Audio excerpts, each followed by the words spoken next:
जय श्री कृष्ण। स्वागत है आपका फिर से हमारे YouTube चैनल में। दोस्तों, रेस में जीतने वाले घोड़े को तो पता भी नहीं होता कि जीत वास्तव में क्या है। वो तो अपने मालिक द्वारा दी गई तकलीफ की वजह से ही दौड़ता है। इसलिए आपके जीवन में कभी तकलीफ आए तो समझ लेना आपका मालिक आपको जिताना चाहता है। लोगों को ऐसे दिखाओ कि तुम्हारा कोई उद्देश्य नहीं है, क्योंकि लोग आपकी प्रगति देखते ही आपको पीछे खींचने में देर नहीं लगाते। इसीलिए किसी को भी अपने लक्ष्य न बताएं, उन्हें सीधा अपना रिजल्ट दिखाएं। यह भी सफल होने का एक मंत्र है। जीवन की सबसे बड़ी गलतफहमी यही है कि हमें लगता है सब अपने ही हैं। घड़ा पानी को शीतल रखता है, लेकिन यही पानी कई दिनों तक इसी घड़े में पड़ा रहे तो वह सड़ने लगता है, और जो पानी प्यास बुझा सकता था वह अब आपको बीमार कर देगा। इसलिए जरूरी है कि मटके के जल को नियमित रूप से बदला जाए। इसी प्रकार जीवन में भी आप कितनी भी बड़ी सफलता क्यों न प्राप्त कर लें, परंतु अगर आप अपने कार्य क्षेत्र में परिश्रम करना बंद कर देते हैं तो जल की तरह आपके गुण और शक्तियां भी नष्ट होने लगती हैं। इसलिए परिश्रम करना, नया सीखना कभी नहीं छोड़ना चाहिए। कोई भी तुम्हें अमीर नहीं बना सकता, कोई भी तुम्हें कामयाबी नहीं दिला सकता, कोई कोच तुम्हारी बॉडी नहीं बना सकता, कोई टीचर तुम्हें इंटेलिजेंट नहीं बना सकता। ये सब आपको सिर्फ रास्ता दिखा सकते हैं। अगर आपको जिंदगी में कुछ करना है तो खुद ही मेहनत करना पड़ेगा। जब तक आप खुद से प्रयास नहीं करेंगे, कोई भी आपको सफल नहीं बना सकता। हर कोई जानता है योग और व्यायाम सेहत के लिए कितना अच्छा है, लेकिन करता कोई नहीं। पढ़ाई करना कितना जरूरी है सब जानते हैं, लेकिन पढ़ते कोई नहीं। दोस्तों, हम जैसे लोगों के साथ रहते हैं वैसे ही बनने लगते हैं, वैसे ही हो जाते हैं। आप कोयले की खदान में जाइए और किसी चीज को हाथ मत लगाइए, फिर भी कालापन लिए ही वापस आओगे। इसी प्रकार आप परफ्यूम की दुकान पर जाइए और किसी चीज को छुए बिना वापस आ जाइए, फिर भी आप सुगंध लिए वापस आओगे। इसी प्रकार मनुष्यों के साथ भी है। अगर आप सफल लोगों के साथ रहोगे तो आप भी सफल हो जाओगे, और बर्बाद लोगों के साथ रहने से बर्बाद हो जाओगे। दोस्तों, श्री कृष्ण कहते हैं कि भरोसा सब पर कीजिए, लेकिन सावधानी से, क्योंकि कभी कभी खुद के दांत भी जीभ को काट लेते हैं। दुनिया की सबसे अच्छी किताब हम स्वयं है, खुद को समझ लीजिए। सब समस्याओं का समाधान अपने आप मिल जाएगा। दुनिया आपको गिरा सकती है, लेकिन जब तक आप ना चाहो तब तक हरा नहीं सकती। हमने अपने हाथ अपनी आंखों पर रख लिए हैं और कह रहे हैं कि सब और अंधेरा है। हाथ अलग करें, आपको प्रकाश दिखने लगेगा जो पहले भी था। असफलताएं जीवन का सौंदर्य है। जीवन में यदि संघर्ष न रहे तो जीवित रहना ही व्यर्थ है। असफलताएं छोटी फिसलने हैं, इसलिए असफलताओं की चिंता न करें, वे बिल्कुल स्वाभाविक हैं। आदर्श को सामने रखकर 1000 बार आगे बढ़ने का प्रयत्न करें। यदि आप 1000 बार भी असफल होते हो तो एक बार फिर प्रयत्न करें। कमजोरी का इलाज कमजोरी का विचार करना नहीं, बल्कि शक्ति का विचार करना है, जो कि मनुष्य में पहले से ही है। मानव जाति के आज तक के इतिहास में महान पुरुषों और स्त्रियों के जीवन में यदि सबसे बड़ी प्रवर्तक शक्ति कोई है तो वह आत्मविश्वास है। यह एक बड़ी सच्चाई है। जड़ यदि शक्तिशाली है तो विचार सर्वशक्तिमान है। इस विचार को अपने जीवन में उतारें। इच्छा शक्ति ही सबसे अधिक बलवती है। इसके सामने हर एक वस्तु झुक सकती है, क्योंकि वह ईश्वर और स्वयं ईश्वर से आती है। परंतु इसके लिए अभ्यास अत्यावश्यक है। यदि आप प्रतिदिन घंटों बैठकर उपदेश सुनते रहें पर उसका अभ्यास न करें तो एक पग भी आगे नहीं बढ़ सकते। यह सब अभ्यास पर ही निर्भर है। कभी कभार कोई हमारे सामने या हमसे जुड़ी कुछ ऐसी बातें बोल देता है जिसे भूलना अत्यंत कठिन हो जाता है। वह व्यक्ति 2 मिनट में अपनी बात कहकर चला जाता है, परंतु हमें उसे भूलने में 2 महीने या 2 वर्ष तक लग जाते हैं। वह क्या सोचते हैं अपने बारे में, उनकी हिम्मत कैसे हुई ऐसा बोलने की। 2 मिनट में जो कुछ भी होता है उसे आप हमेशा के लिए याद रख लेते हैं। आप मन में उस बात को दोहराते रहते हैं। जब किसी से बात होती है तब भी आप उस घटना का जिक्र करते हैं। अपने मस्तिष्क में हर समय उस दृश्य का चित्रण करते रहते हैं। हर समय विभिन्न कोणों और विभिन्न तरीके से उस घटना का विश्लेषण करते रहते हैं तथा उसे सही गलत, बुरा दुखद आदि जैसी बातों से तोलने लगते हैं। आप जितनी बार उस घटना पर विचार करेंगे उतनी बार और उतनी ही ज्यादा आप नए नए निष्कर्षों तक पहुंचते हैं। इनमें से अधिकांश का स्वभाव नकारात्मक ही होता है। ऐसा करके आप अपने मस्तिष्क में मौजूद इस घटना को और मजबूती प्रदान करते हैं। उस घटना से संबंधित यादें और अनुभव बार बार आपके दिमाग में कौंधते रहते हैं। पहले वह आपके अवचेतन मन में होते हैं और धीरे धीरे आपकी चेतना में आ जाते हैं। ऐसी स्थिति में वर्षों बाद भी आपको उनके द्वारा कही गई बातें याद रहती हैं, जबकि जिस व्यक्ति ने वह बात कही थी वह तो कब का उस घटना को भूलकर आगे बढ़ चुका है। ये कुछ ऐसा है जैसे आपका पड़ोसी अपने घर का कूड़ा अपने घर से निकालकर आपके घर फेंककर भूल जाता है कि उसने कुछ किया था। अब उस कूड़े को साफ करने की जिम्मेदारी आपकी है। वह तो ऐसा कर अपने घर को साफ कर चुका है। कोई आपसे अपशब्द कहता है और फिर इसे भूल जाता है, परंतु उन शब्दों का आपके ऊपर गहरा प्रभाव पड़ता है। हमें यह समझना चाहिए कि वह समय अब बीत चुका है, उसके साथ जुड़ी यादें भी बीत चुकी हैं। आपके पास यदि कुछ है तो वो है वर्तमान, जिसे जीना और अपने लिए आनंददायक बनाना आपकी जिम्मेदारी है। जो अपना मनचाहा होने पर कहते हैं प्रभु की कृपा है, पर मन के विरुद्ध होने पर उदास हो जाते हैं। यही प्रभु की कृपा का अधूरा दर्शन दुख का पहला कारण है। दूसरे का कुछ भी हो, उसका चाहे अहित हो, वह चाहे दुखी हो, पर हमारा भला होना चाहिए। हमारा यह मलिन स्वार्थ हमारे दुख का दूसरा कारण है। हमें वर्तमान में जो वस्तुएं प्राप्त हैं या अभिलाषित हैं, उनके छिन जाने या ना मिल पाने का निरंतर बने रहने वाला भय हमारे दुखों का तीसरा कारण है। जो हमें करना चाहिए वह न करना, और जो नहीं करना चाहिए उसको करना, ये प्रमाद भरी आदतें हमारे दुखों का चौथा कारण है। हमें निमित्त बनाकर कहीं कोई सुंदर घटना हो जाने पर उसका सारा श्रेय हम अकेले ही ले लेना चाहते हैं। यही अभाव हमारे दुखों का पांचवां कारण है। हमें अपने सपनों की ओर बढ़ने के लिए मेहनत करनी चाहिए और हमें किसी भी हाल में हार नहीं माननी चाहिए। जब हम मेहनत करते हैं और अपने लक्ष्यों की दिशा में अग्रसर होते हैं तो हम अपने जीवन में सफलता को हासिल कर सकते हैं।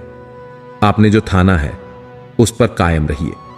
कुछ लोग अपना लक्ष्य निर्धारित करते हैं, पर जब मार्ग में कठिनाइयां आती हैं तो वो मंजिल से भटक जाते हैं। सकारात्मक सोच के बिना सफल और खुशहाल जिंदगी संभव नहीं है। जीवन को सफल और सुखमय बनाने के लिए सकारात्मक कार्य और सकारात्मक सोच होना अनिवार्य है। हमेशा खुश रहें, नकारात्मक सोच से बचें, अपने विचारों पर नियंत्रण रखें, खुद पर विश्वास रखें, परेशानियों को अपनी शक्ति बनाएं, न कि उनसे दूर होने की कोशिश करें। याद रखिए, जीवन में सुख है तो दुख भी है। खाना जो हम खाते हैं एक आध दिन के अंदर शरीर से बाहर निकल जाना चाहिए, वरना हम बीमार हो जाएंगे। पानी जो हम पीते हैं 2-4 घंटे के अंदर शरीर से बाहर निकल जाना चाहिए, वरना हम बीमार हो जाएंगे। हवा जो हम सांस लेते हैं कुछ सेकंड में ही वापस बाहर निकल जानी चाहिए, वरना हम मर ही जाएंगे। कुछ नकारात्मक बातें जैसे कि घृणा, गुस्सा, ईर्ष्या आदि आदि, जिनको हम अपने अंदर दिन, महीने और सालों तक रखे रहते हैं, यदि इन नकारात्मक विचारों को समय समय पर अपने अंदर से नहीं निकालेंगे तो एक दिन निश्चित ही हम मानसिक रोगी बन जाएंगे। अब निर्णय आपका है। दोस्तों, जीवन में यदि आपके मन का ना मिले तो उदास मत होइए और कोशिश जारी रखिए, क्योंकि भगवान आपको आपकी उम्मीद से ज्यादा देना चाहते हैं। भगवान जब हमें किसी बड़ी जगह पहुंचाना चाहते हैं तो वो रास्ता बना देते हैं और हमारी कठिन से कठिन परीक्षा लेते हैं। इसलिए हिम्मत रखें, अभी आपकी परीक्षा चल रही है। अंत में इसका रिजल्ट आपके हक में जरूर आएगा। बहुत समय पहले एक छोटे से गांव में एक गरीब किसान रहता था। उसका परिवार काफी बड़ा था और उनके पास एक छोटा सा खेत था जिसमें वे खेती करके अपना गुजारा करते थे। किसान मेहनती था और अपने खेत में दिन रात मेहनत करता था, लेकिन हर साल उसे बहुत कम फसल मिलती थी, जिससे उसका परिवार भुखमरी की कगार पर आ जाता था। किसान की मेहनत और परिश्रम के बावजूद उसकी हालत दिन प्रतिदिन बिगड़ती जा रही थी। एक साल उसकी फसल पूरी तरह से बर्बाद हो गई और उसके परिवार के पास खाने के लिए कुछ भी नहीं बचा। किसान बहुत दुखी था और उसने सोचा कि शायद उसकी किस्मत में ही दुख और गरीबी लिखी है। एक दिन गांव में एक साधु आया और उसने किसान से कहा, तुम्हारे खेत में एक अद्भुत हीरा छिपा हुआ है। अगर तुम उसे ढूंढ निकालो तो तुम्हारे सारे दुख दूर हो जाएंगे। किसान को साधु की बातों पर विश्वास नहीं हुआ, लेकिन उसने सोचा कि उसे एक बार कोशिश करनी चाहिए। किसान ने अपने खेत में हीरा खोजने का निश्चय किया और अपने परिवार को इस बारे में बताया। उसके परिवार ने भी उसे प्रोत्साहित किया और उसकी मदद करने का निर्णय लिया। किसान और उसका परिवार दिन रात खेत में खुदाई करने लगे। उन्होंने कई महीनों तक बिना रुके मेहनत की, लेकिन उन्हें हीरा नहीं मिला। किसान और उसका परिवार निराश हो गया, लेकिन उन्होंने हार नहीं मानी। वे जानते थे कि अगर वे अपने प्रयास में सफल हो गए तो उनकी सारी समस्याएं हल हो जाएंगी। एक दिन किसान ने एक बड़ी चट्टान को हटाया और उसे कुछ चमकता हुआ दिखाई दिया। उसने ध्यान से देखा और पाया कि वह एक बहुत बड़ा हीरा था। किसान की मेहनत और परिश्रम रंग लाए। उसने हीरे को निकाला और उसे बेच दिया। उस हीरे की कीमत इतनी ज्यादा थी कि वह किसान और उसका परिवार अमीर बन गए। उन्होंने अपने गांव में एक बड़ा घर बनवाया और अपने खेत को और भी उन्नत बना दिया। किसान ने अपनी फसल में नई तकनीकों का प्रयोग किया और अपने गांव के लोगों को भी सिखाया। किसान की इस सफलता की कहानी ने पूरे गांव को प्रेरित किया। लोगों ने समझा कि मेहनत और परिश्रम से कुछ भी संभव है, चाहे कितनी भी कठिनाइयां क्यों न हो। किसान ने अपनी कठिनाइयों का सामना करते हुए अपने परिवार और गांव की भलाई के लिए जो कुछ किया, वह सबके लिए एक प्रेरणा बन गया। यह कहानी से हमें सीखने को मिला कि कठिन परिश्रम, समर्पण और अडिग विश्वास से हम किसी भी कठिनाई को पार कर सकते हैं। किसान की तरह अगर हम भी अपने जीवन में धैर्य और मेहनत से काम करें तो कोई भी मंजिल हमें पाने से नहीं रोक सकती। उनके संघर्ष और सफलता की कहानी हमारे जीवन को नई दिशा और प्रेरणा देती है। दोस्तों, हमारे मन में जिन चीजों के प्रति आकर्षण होता है उन्हें हम पा लेते हैं, किंतु शर्त यह भी है कि हम उसी विषय पर सोचते रहे, उसके लिए प्रयास करते रहे और हमें अंदर आत्मविश्वास भी हो। संसार का प्रत्येक व्यक्ति सदैव यही कामना करता है कि उसे मन वांछित फल मिले, उसे उसकी इच्छित वस्तु की प्राप्ति हो। जो वह सोचता है या कल्पना करता है वह उसे मिल जाए। भगवान से जब हम प्रार्थना करते हैं तो यही कहते हैं कि हमें यह दे वह दे। प्रार्थना और भजनों में ऐसे भाव छुपे होते हैं जिनमें ईश्वर से बहुत कुछ मांगा ही जाता है। ये तो ठीक है कि कई लोगों या आप ईश्वर से कुछ मांगते हैं, प्रार्थना करते हैं, लेकिन इसके साथ ही यदि आप उस उद्देश्य की प्राप्ति के लिए प्रयत्न नहीं करते और अपनी असफलताओं, गरीबी या परेशानियों के विषय में सोच सोच कर ईश्वर की मूर्ति के सामने रोते गिड़गिड़ते हैं, तो उससे कुछ भी होने वाला नहीं है, क्योंकि आपके मन में गरीबी के विचार भरे हैं, असफलता भरी है, आपके हृदय में परेशानियों के भाव भरे हैं। आप में यह बात जड़ जमाए है कि आप असफल हैं और उस असफलता को आप किसी दैवी चमत्कार से दूर भागना चाहते हैं जो कभी संभव नहीं है। आपके पास जो कुछ है वह क्यों है? वह इसलिए तो है कि मन में उनके प्रति आकर्षण है। आप उन सब चीजों को चाहते हैं जो कदाचित आपके पास है। आज हमारे पास जो कुछ अपना है यह तभी तक हमारा है जब तक हम मन से उसे चाहते हैं। मैं अपने स्कूटर को मन से चाहूंगा तो यह मेरा रहेगा, नहीं चाहूंगा तो नहीं रहेगा। इसी भांति यदि आप आशा, सफलता और सुख समृद्धि चाहेंगे, उन्हीं के विषय में सोचेंगे और पाने के प्रयत्न करेंगे तो पा जाएंगे। आप वही सोचें जो आप हैं। आप क्या हैं ये जानने का तनिक प्रयास तो कीजिए। आपके भीतर भी बहुत बड़ी शक्ति छिपी है। आप अपने आप को जानते ही नहीं हैं। आपने स्वयं को कमजोर या हीन समझ रखा है, इसीलिए तो आप कमजोर और हीन हैं। आप हीनता की बातें सोचते रहेंगे तो हीनता मिलेगी। सफलता की बातें, ऊंचाइयों की बातें सोचेंगे तो ऊंचाइयां मिलेंगी। अतः आप अच्छी, ऊंची और सफलता की बातें सोचिए। जीवन में आप यदि असफल और निराश हैं तो उसका कारण यह है कि आपने अपने अंदर छुपी शक्तियों को पहचाना नहीं है। आप सफलता के लिए ठीक प्रयत्न नहीं करते, इसलिए आप सफल नहीं हैं। आप वही सोचें जो आप चाहते हैं। जब आप सफलता की ओर बढ़ते हैं, प्रयत्न कर रहे हैं, तो सफलता मिलेगी। जिस क्षण आप असफलता का विचार या आशंका करने लगते हैं, उसी क्षण आपकी ओर असफलता चल पड़ती है और सफलता आपसे दूर होने लगती है। क्योंकि आप स्वयं सफलता के विरुद्ध सोचने लगे हैं और उल्टी दिशा में चलने लगे हैं। आपकी आत्मा से जो आवाज आती है, आपके हृदय में जो भावना उठती है, आप दिल से जो इच्छा कर रहे हैं, यह भावना की ही प्रेरणा है। आप उसे पूर्ण कर सकते हैं, क्योंकि सभी इच्छाएं पूर्ण होने के लिए ही उत्पन्न होती हैं। दुनिया में कुछ भी तो असंभव नहीं है। वह सब कुछ हो सकता है जिसकी इच्छा हृदय की गहराइयों से उत्पन्न होती है। कुछ लोग जब सफल नहीं होते हैं तो वे दूसरों को कोसने लगते हैं। अपनी योग्यता, असफलता का दोष वे भाग्य, विधाता, समाज या व्यवस्था पर डाल देते हैं। अपनी गलती को दूसरों के सिर मढ़ देते हैं। सचमुच दोष इसमें आप ही का होता है। आप पूरा प्रयास नहीं कर रहे हैं। आप आगे बढ़ने का, सफलता पा लेने का विश्वास खो बैठे हैं। आत्मविश्वास खो दिया है आपने। अपनी असफलता के कारणों को ढूंढने के बजाय आप दूसरों पर दोषारोपण करने में लग गए हैं।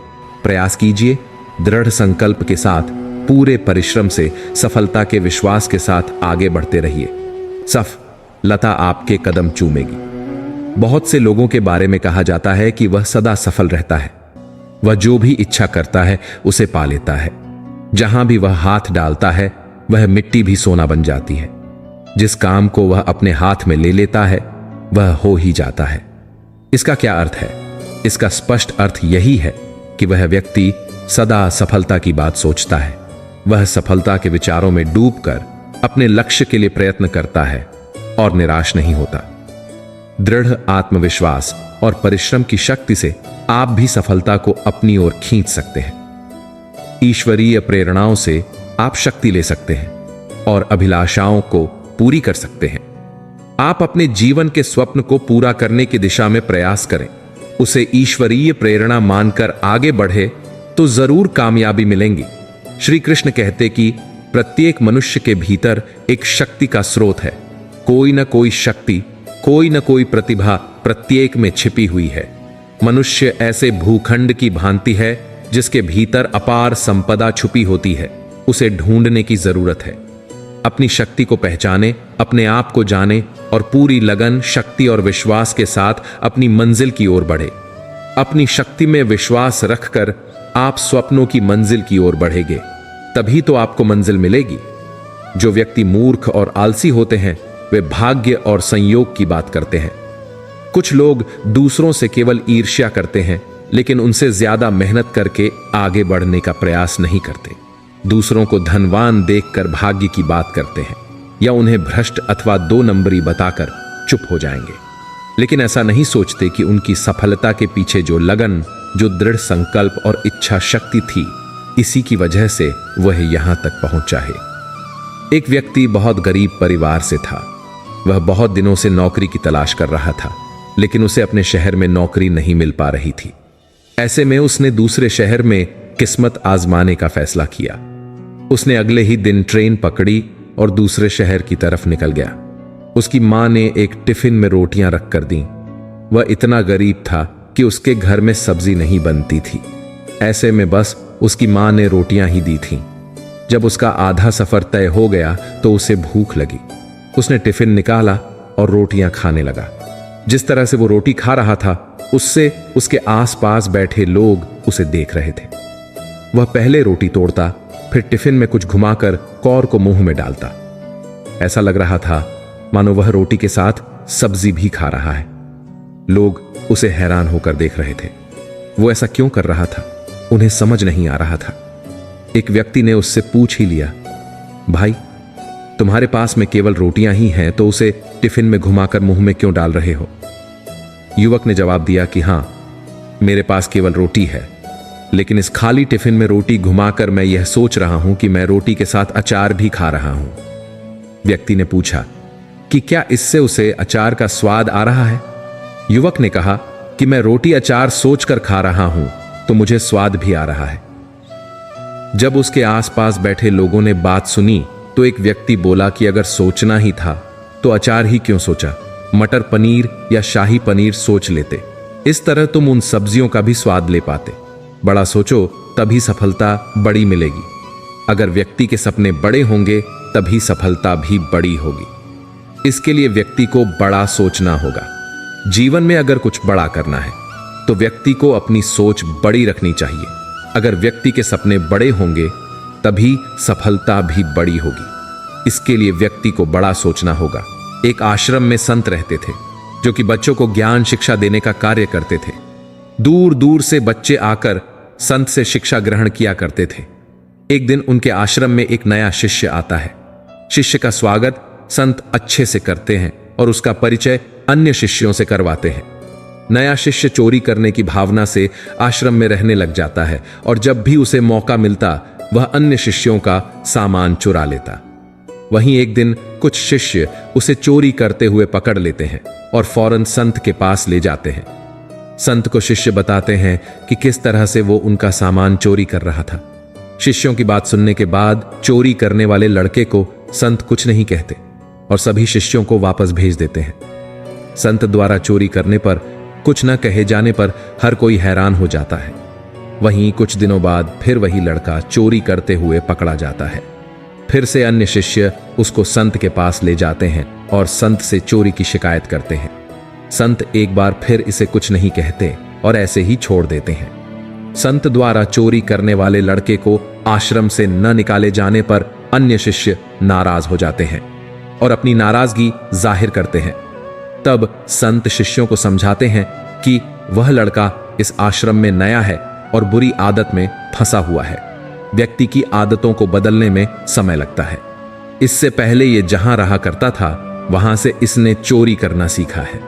इस आश्रम में अच्छी बातें पढ़ाई सिखाई जाती हैं और एक दिन यह लड़का भी अच्छा ज्ञान हासिल करने के बाद सुधर जाएगा।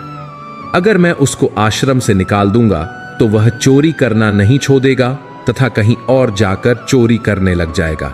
लेकिन अगर मैं उसे इस आश्रम में रहने दूंगा तो वह तुम लोगों के साथ रहकर सुधर जाएगा। संत की बात सुनकर शिष्यों को अपनी गलती का एहसास हो गया और सभी शिष्यों को यह समझ आ गया कि अच्छे माहौल में रहने से और अच्छी बातें सुनने से बुरे से बुरा व्यक्ति सही रास्ते पर आ जाता है। सभी शिष्य संत से क्षमा मांगते हैं और वादा करते हैं कि वे उस लड़के को सुधारने में संत की मदद करेंगे। दोस्तों, जिन लोगों के अंदर बुरी आदतें होती हैं उन्हें सजा देने की जगह अच्छा ज्ञान दें ताकि वो सुधर जाएं और एक बेहतर इंसान बन पाएं। अगर आपको पता चले कि जो तोहफा आप सामने वाले को उसके जन्मदिन पर दे रहे हैं वही तोहफा आपको आपके जन्मदिन पर वापस मिलने वाला है, तो क्या आप सामने वाले को बुरा तोहफा देंगे? आप उसे अच्छा तोहफा ही देंगे ताकि आपके हाथ में भी अच्छा तोहफा आए। हमारा जीवन भी कुछ ऐसा ही है। हम जो कर्म करते हैं वही हमारे पास लौट कर आते हैं। इस बात को आप जितना जल्दी जान लें बेहतर होगा। हम में से कई लोगों को यही लगता है कि कोई भी क्रिया या शब्द ही हमारे कर्म होते हैं, लेकिन सच्चाई तो यह है कि हमारे द्वारा सोची गई अच्छी और बुरी बातें भी कर्म में ही आती हैं। जो विचार हम सामने वाले के लिए सोचते हैं वही घूमकर हमारे पास आते हैं। हम यदि दूसरे के लिए बुरा सोचेंगे तो सामने वाला भी हमारे लिए बुरा ही सोचेगा। आपके साथ ऐसा कभी न कभी जरूर हुआ होगा कि आपने किसी इंसान का कुछ नहीं बिगाड़ा, लेकिन वह फिर भी आपके साथ बुरा करता जाता है। आप रिश्तों को संभालने की कोशिश करते हैं, लेकिन वे संभलते ही नहीं हैं। जब हम इन सुधार की कोशिशों से हार जाते हैं तब हम भी बदले में उस इंसान के साथ और बुरा करने लगते हैं। हम यहीं पर गलती करते हैं। यहां आपको जान लेना चाहिए कि आपने भले ही इस जन्म में उस इंसान यानी कि उस आत्मा का कुछ नहीं बिगाड़ा, लेकिन आपने पिछले जन्म में जरूर उस आत्मा के साथ इतना ही बुरा कुछ किया है। जानबूझकर भले ही नहीं किया हो, लेकिन अनजाने में जरूर किया होगा। यही वजह है कि इस जन्म में आप उस इंसान के साथ अपने कर्मों को भोगते हैं। जब आप इस ज्ञान को अपने साथ लेकर चलते हैं तो आप अपने साथ बुरा करने वाले हर इंसान को माफ करने में बहुत आसानी महसूस करेंगे। आप यह जान चुके होंगे कि जो भी आपको मिल रहा है वह आपके ही कर्मों के खाते से निकला है। अब अगला स्टेप क्या है? क्योंकि आप अपने पुराने कर्मों को नहीं बदल सकते, बेहतर है कि आप उस आत्मा के साथ इस जन्म में कोई बुरा व्यवहार न करें, वरना इस जन्म के कर्मों का फल आप अगले जन्म में भोगेंगे। आराम एक ऐसी बीमारी, जब आप इसके आदी हो जाते हैं तो यह लत बन जाती है। एक कमजोर आदमी को तुरंत संतुष्टि, अच्छा खाना, सस्ता मनोरंजन दें तो वह अपनी महत्वाकांक्षाओं को खिड़की से बाहर फेंक देगा। वह जगह है जहां आपके सपने मरने लगते हैं। अपने फोन को बाथरूम में ले जाना बंद करें। खाना खाते समय फोन का इस्तेमाल बंद कर दें। जब आपके पास 1 या 2 मिनट का समय हो तो अपना फोन बाहर निकालना बंद कर दें। थोड़ी देर के लिए खुद को बोर होने दें। ध्यान भटकाने वाली हमारी दुनिया में अकेलेपन के लिए कुछ जगह बनाएं। अगर मैं कहूं कि आपको बिना किसी मोबाइल, टीवी, दोस्त या किसी के बिना अकेले ही लगभग 1 दिन गुजारना है तो शायद आपसे नहीं हो पाएगा। कभी अकेले रहकर देखो, आप वो चीजें पा सकोगे जो इस दुनिया में उलझा इंसान सपनों में भी नहीं पा सकता। इस संसार में 2 दुनिया है। एक दुनिया हमारे बाहर है और एक हमारे भीतर। हम इस दुनिया में आनंद के पीछे भागते रहते हैं। जब एक बच्चा इस संसार में जन्म लेता है तो उसे यह नहीं पता होता कि यह दुनिया कैसी है। बच्चे के मां बाप उसके लिए खिलौना लाते हैं, वह खिलौने से खेलता है। उसको यह नहीं मालूम कि खिलौना क्या होता है। वह उसे अपने मुंह में डाल लेता है जैसे वह कोई खाने की चीज हो। वह इस बात से अज्ञात है कि खिलौना खाने की चीज है अथवा खेलने की। फिर धीरे धीरे रंग बिरंगी चीजों को देखकर उसका ध्यान बंटता है। धीरे धीरे उस बच्चे का मन अन्य चीजों की तरफ भी आकर्षित होने लगता है। तो यह है बाहर की दुनिया। अंदर की दुनिया में यह हलचल नहीं है, बल्कि वहां शांति है। अब प्रश्न यह उठता है कि आप क्या चाहते हैं। यह निर्णय आपको लेना है। कोई और आपके लिए यह निर्णय नहीं ले सकता। यही इस संसार की रीत है। मनुष्य इस संसार में खाली हाथ आया है और इस संसार से खाली हाथ ही जाता है। इस दुनिया की चमकीली और आकर्षक वस्तुओं को देखकर आप भी यह सोचते हैं कि काश मैं भी इन वस्तुओं का मालिक होता। आप बहुत से ख्वाब सजाते हैं और उनके पूरा न होने पर निराश हो जाते हैं। आप खूब मेहनत करते हैं परंतु वास्तविकता से मुंह मोड़ लेते हैं। एक तरफ ऐसी दुनिया है जो हमारी बनाई हुई है, तो एक तरफ दूसरी दुनिया है जो परम परमेश्वर के द्वारा बनाई गई है। एक बनाने वाले की बनाई हुई है, एक हमारी बनाई हुई है। हमारी बनाई हुई दुनिया कच्ची है, उसकी बनाई हुई पक्की है। उसकी दुनिया में नदियां बह रही हैं, समुद्रों में लहरें उठ रही हैं, सूर्य उदय हो रहा है, सितारे चमक रहे हैं, रात्रि में चंद्रमा का उदय हो रहा है। उसकी दुनिया में सब कुछ उसकी कृपा से चल रहा है। सबसे बड़ी बात यह है कि अभी भी देर नहीं हुई है। यदि हम ठान लें कि हमें स्वयं को जानना है तो हम कभी भी इस प्रक्रिया की शुरुआत कर सकते हैं। जिस दिन आप अपने को जान जाएंगे, आप बहुत कुछ सीख जाएंगे। संघर्ष के क्षणों में बहुत से लोग हिम्मत हार कर बैठ जाते हैं। ऐसे बहुत से उदाहरण हैं जब वे हिम्मत हार बैठे, जबकि सफलता उनसे कुछ ही दूर रह गई थी। कई बार ऐसा हुआ है कि सफलता की सूचना जब घर पर आई तो निराश होकर वह व्यक्ति आत्महत्या किए मिला। प्रेम, व्यापार, कलह या गरीबी में अक्सर निराशावादी व्यक्ति निरुत्साहित होकर आत्महत्या कर लेते हैं। निराशा एक मानसिक रोग बन जाता है। जो लोग आत्महत्या करते हैं वे मानसिक रोगी हैं। कुछ लोग निराशा के कारण समाज विरोधी बन जाते हैं। समाज और कानून को वे अपनी असफलताओं का कारण मानते हैं और अपराध की डगर पर चल पड़ते हैं। परेशानियों और संघर्षों से वे घबराते नहीं, बल्कि धैर्य और साहस खो बैठते हैं, संयम खो बैठते हैं, विवेक गंवा बैठते हैं और परिणाम स्वरूप वे समाज में एक तस्कर, डाकू, चोर या लुटेरे के रूप में सामने आते हैं। इस प्रकार वे स्वयं का जीवन भी नष्ट करते हैं और समाज को भी हानि पहुंचाते हैं। कोई व्यापारी निराश हो गया। लगातार घाटे और हानियों ने उसे निरुत्साहित कर दिया।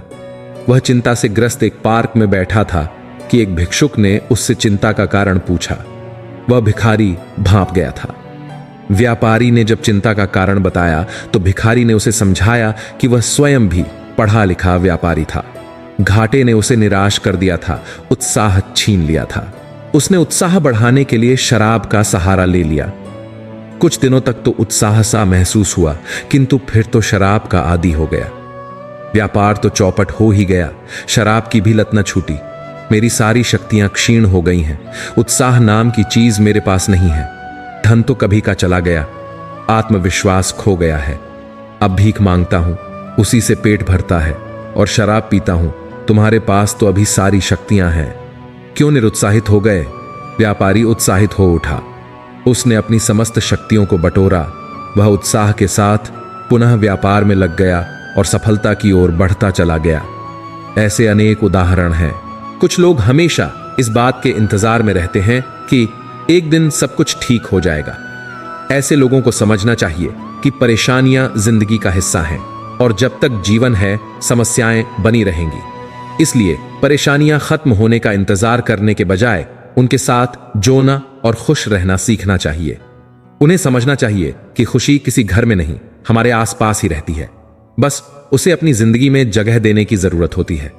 हर हालात में खुश कैसे रहा जा सकता है? परिस्थितियां कैसी भी हों, हमेशा खुद पर भरोसा करें, क्योंकि आत्मविश्वास का एक अर्थ खुशी भी होता है। आशावादी नजरिया, सकारात्मक सोच और संतोषजनक रिश्ते हमेशा जीवन में खुशहाली लाते हैं। इसलिए इन्हें जिंदगी का अभिन्न हिस्सा बनाएं। अपने इर्द गिर्द ऐसे लोगों को जगह दें जिनसे अपने मन की बात कह पाएं, जो आपको समझते हों और आपकी सूचियों और खामियों के साथ आपको स्वीकार करते हों। ऐसे लोगों के साथ बिताया हर पल आपको सुकून देगा। हमेशा लक्ष्य बनाकर चलें। अध्ययन बताते हैं कि लक्ष्य बनाकर चलने वाले लाखों के मुकाबले लक्ष्यहीन जीवन जीने वाले लोग ज्यादा परेशान रहते हैं। इसलिए जीवन का मकसद तय करें। यूं भी जब जीवन में लक्ष्य हो तो व्यक्ति उसे पाने की कोशिश में ही व्यस्त रहता है। इससे दिनचर्या व्यवस्थित रहती है। नकारात्मक बातों पर विचार करने के लिए वक्त ही नहीं बचता। हमेशा समाधान के बारे सोचें। जब आप समाधान के बारे में सोचते हैं तो अपनी ही नाकामियों को एक तरह से हरा देते हैं। समाधान आपको नया रास्ता भी देते हैं और आपका खुद पर भरोसा भी बढ़ता है। खुश रहने के लिए अपने साथ घटने वाली सकारात्मक बातों को डायरी में नोट करें। जब भी मन उदास हो या नकारात्मक विचार मन में आए तो डायरी के पन्ने पलटें। डायरी पढ़कर आपको विश्वास होगा कि जिंदगी में बुरे ही नहीं, अच्छे दिन भी आते हैं। शोध बताते हैं कि फुर्सत में रहने वाले लोगों के मुकाबले व्यस्त लोग कम दुखी और उदास होते हैं। इसलिए खुद को हमेशा किसी न किसी काम में व्यस्त रखें। घर या दफ्तर का कोई काम नहीं है तो अपने शौक पूरे करें।